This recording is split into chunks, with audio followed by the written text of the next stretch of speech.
short clip by Bishop Doug Heward-Mills Ministries. Discover how God can change your life forever.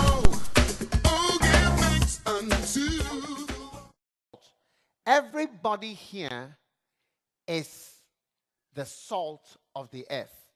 And you must always consider your calling and your ministry in the context of thinking of your ministry as salt. Because if you look at the plenty food that we eat, like a big plate, do you see how much of that food is salt? Very small amount. So what it means is that your ministry is something very small. But even though it is small, it does make a difference. Do you see? It does make a difference.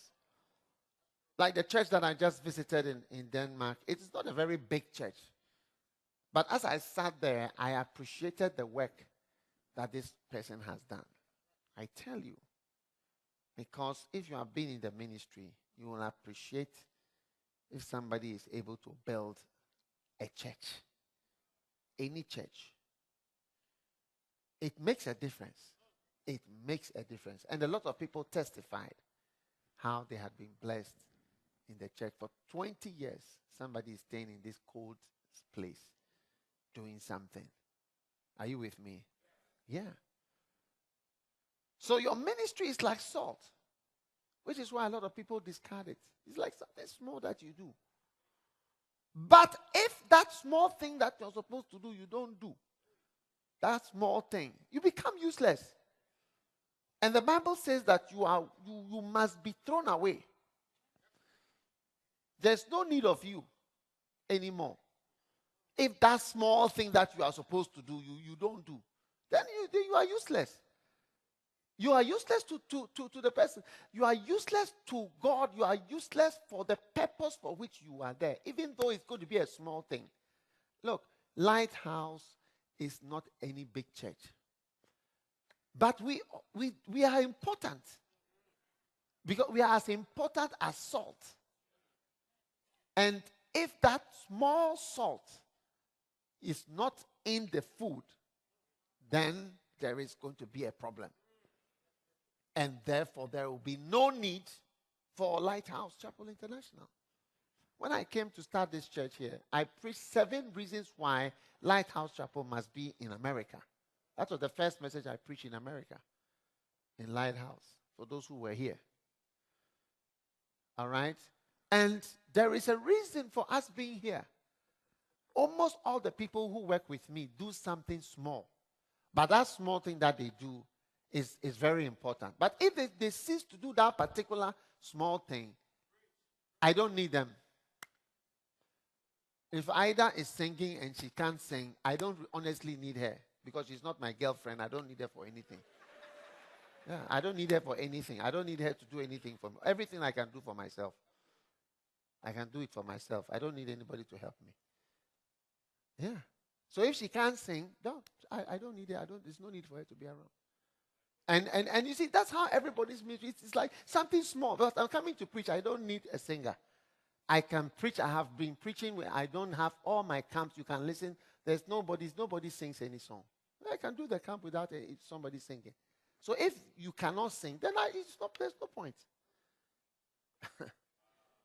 I'm sorry. You just can't. There's just no need for you anymore. This is how it is. And you too are like that. And maybe you are needed to start a church and have 60 members. Which you may say, what is the use of 60 members? What's the use when I have a church with 100 members or when I have a church with 40 members? I can see the bishop has done a crusade. A lot of people have come. So when I have a church and there are 35 people or 40 people, what is the use? Oh, really? So if you can't do that, then you must be hearing the voice of God. That God may be saying that, okay. Since it's a problem or whatever the reason is, I don't need you anymore. I don't need you anymore. I can't sponsor you. I can't help you. I can't do whatever. Bye-bye. And that's the end of you. And that's the end of the church. And that's the end of ministry. Yeah. You see, so we are here for a reason. I mean, I don't know if any of the founders of this church are around. No, you have your notes from the first church service. 7 reasons why Lighthouse must be here. Perhaps we should go for those 7 reasons and ask ourselves whether we are fulfilling those 7 reasons. Yeah. Should, in case God, we may be looking at that to say, you these people, I had a very nice plan. I needed you for something. So since it seems it's a problem, and now the preaching and all these things is like a song to you, then I don't need you. Bye-bye. Yeah. Everybody's work, I tell you, when you do a lot, is small. Let's take even the people you think are great. The people you think are great. I'll just mention 3. Let's take T.D. Jakes. I'm sure most of you think he's a great man of God. The places that I have been to in doing crusades, nobody knows him there. Yes. Nobody knows him there. He may be great in Dallas and great on your American scene, and more Americans will whatever. But if the world was made of 100 people, only 5 would be Americans. It's a very small part of the world. And also, this American way of preaching, it doesn't go easily with interpretation. Like when you can't say, God is going to do this. Then the interpreter will say, how will he say it and whatever. It doesn't work that way.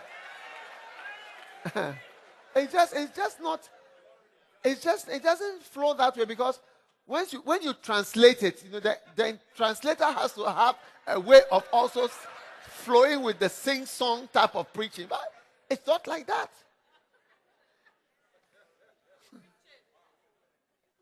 Yeah. I mean, I know places where he's been to where there was an interpreter. It didn't work that way. It didn't work at all like the way it works here. Like how you see him flowing with an American kind of environment. It didn't work translating it into, because you have to pause and the person will say it in his own way. Yeah.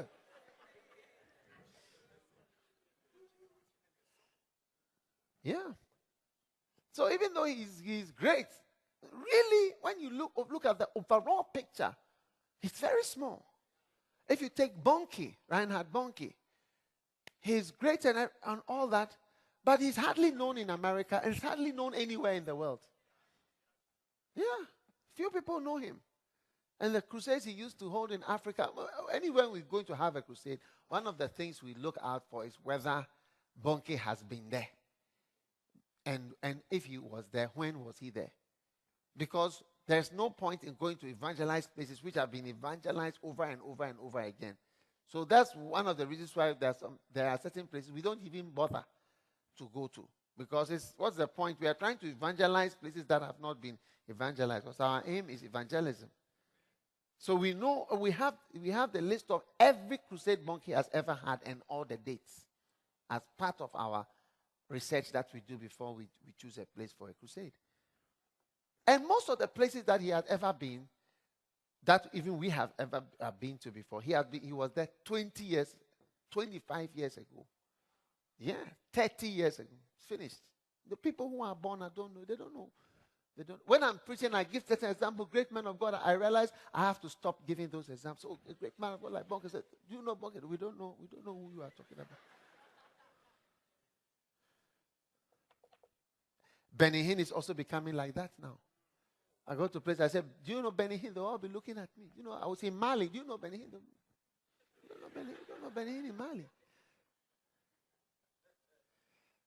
And even here in America, a lot of you don't know Benny Hinn. You don't know the Benny Hinn that I knew. Yeah. The Benny Hinn that I knew. I mean, I still know, but the Benny Hinn that some of us were introduced to is not what we are having now. It's completely different. So I'm just trying to explain to you that everybody is like salt. Your contribution to the food we are eating is very small. That is my point. Is the point clear? Uh-huh. So there is nothing like a church that is too small. Did you hear me? I said there is nothing like a church that is too small. There's nothing like that. It's a demonic thought.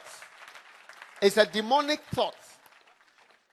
Did you hear me? I said it's a demonic thought that there is a church that this church is too small. There's nothing like that. Where 2 or 3 are gathered in my name, I am there. That is what Jesus told us. Where 2 or 3 are gathered in my name, I am there.